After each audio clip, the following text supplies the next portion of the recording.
നമ്മളിന്ന് പൈനിക്ക് പോവാട്ടോ. അപ്പോൾ കുറേ ആയി നമ്മൾ പൈനിക്ക് പോകാൻ കരുതിയിട്ട്. അപ്പോൾ അന്നൊന്നും നമുക്ക് പറ്റിയില്ല. അപ്പോൾ ഇന്നാണ് നമുക്കൊന്ന് പറ്റിയത് കേട്ടോ. അപ്പോൾ നമ്മൾ രാവിലെ നീച്ചിട്ടുണ്ട് കേട്ടോ. 4 മണിക്ക് നീച്ചിട്ടുണ്ട്. നമ്മൾ ചോറും കൂട്ടാനൊക്കെ നമ്മൾ കൊണ്ടുപോകണുണ്ട് കേട്ടോ. അപ്പോൾ നമ്മൾ ചോറൊക്കെ അടുപ്പത്തായിട്ടുണ്ട്. പിന്നെ നമ്മൾ കടി നമ്മളന്ന് നൂൽപ്പൊട്ടാട്ടോ ഉണ്ടാക്കി. നമ്മൾ കടി നമ്മൾ ഇവിടുന്ന് കഴിച്ചു പോയതാട്ടോ. അപ്പോൾ നമ്മൾ 10:30 ട്രെയിനിനാട്ടോ പോണത്. അത് ഷൊർണൂർ വരെ ഉള്ളൂ കേട്ടോ. പിന്നെ നമ്മൾ ഷൊർണൂരിൽ നിന്ന് നമ്മൾ മാറി കയറിയിട്ടോ പാലക്കാട്. അപ്പോൾ പാലക്കാട് നമുക്ക് കുറച്ച് നേരം നമുക്ക് സമയം ഉണ്ടായിരുന്നു.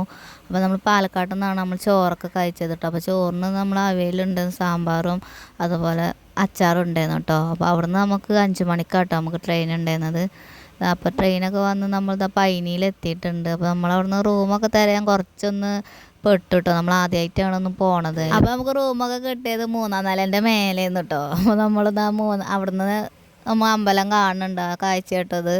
നമ്മൾ രാത്രിയിൽ തൊഴുകാൻ പോയിട്ടോ. അപ്പോൾ നമ്മൾ ഫോണൊക്കെ കൊണ്ടുപോയിരുന്നു. അപ്പോൾ അവിടെ ഭയങ്കര ചെക്കിങ് ആയതുകൊണ്ട് ഫോണൊന്നും ഉള്ളൊക്കെ കയറ്റാൻ പറ്റിയില്ല കേട്ടോ. നമ്മൾ രാത്രി തന്നെ തിരക്കില്ലാതെ നമ്മൾ തൊഴുതിറങ്ങിയിട്ടുണ്ട്. പിന്നെ നമ്മൾ രാവിലെ നമ്മൾ ഒരു 4 മണിയൊക്കെ ആകുമ്പോൾ പിന്നെയും നമ്മൾ തൊഴുകാൻ പോയിട്ടോ. അപ്പോൾ നമ്മൾ അപ്പോഴും ഫോൺ എടുത്തില്ല കേട്ടോ. നമ്മൾ ഇപ്പോൾ തൊഴുതിറങ്ങിയിട്ട് പിന്നെ നമ്മൾ ചായയൊക്കെ കുടിച്ചിട്ടാണ് നമ്മൾ ഊര് ചുറ്റാൻ പോയത് കേട്ടോ. നമ്മൾ നടന്നാണ്ട് തന്നെ കേട്ടോ നമ്മൾ ഊര് ചുറ്റാൻ പോയത്. ഇതുപോലത്തെ ബസ് ഉണ്ട് കേട്ടോ. അതിൽ ഫ്രീ ആയാണ്ട് നമുക്ക് ഊര് ചുറ്റാൻ പറ്റും കേട്ടോ. അപ്പോൾ നമ്മൾ നടന്നാണ്ട് കേട്ടോ പോയത്. പിന്നെ അങ്ങനെ നമ്മൾ ഊരൊക്കെ ചുറ്റി നമ്മൾ സാധനങ്ങളൊക്കെ വാങ്ങിയാണ്ട് നമ്മൾ പോകുന്നുണ്ട്. നമ്മൾ പാലക്കാട് വരെ ബസ്സിനാട്ടോ പോകുന്നത്. പാലക്കാട് നിന്ന് നമ്മൾ പിന്നെ ട്രെയിനിന് പോകുന്നു. അപ്പോൾ വീഡിയോ ഇഷ്ടപ്പെട്ടിട്ടുണ്ടെങ്കിൽ എല്ലാവരും ഒന്ന് ലൈക്ക് ചെയ്യണം കേട്ടോ. അതുപോലെ നമ്മുടെ ചാനലൊന്ന് സബ് ചെയ്യണം കേട്ടോ.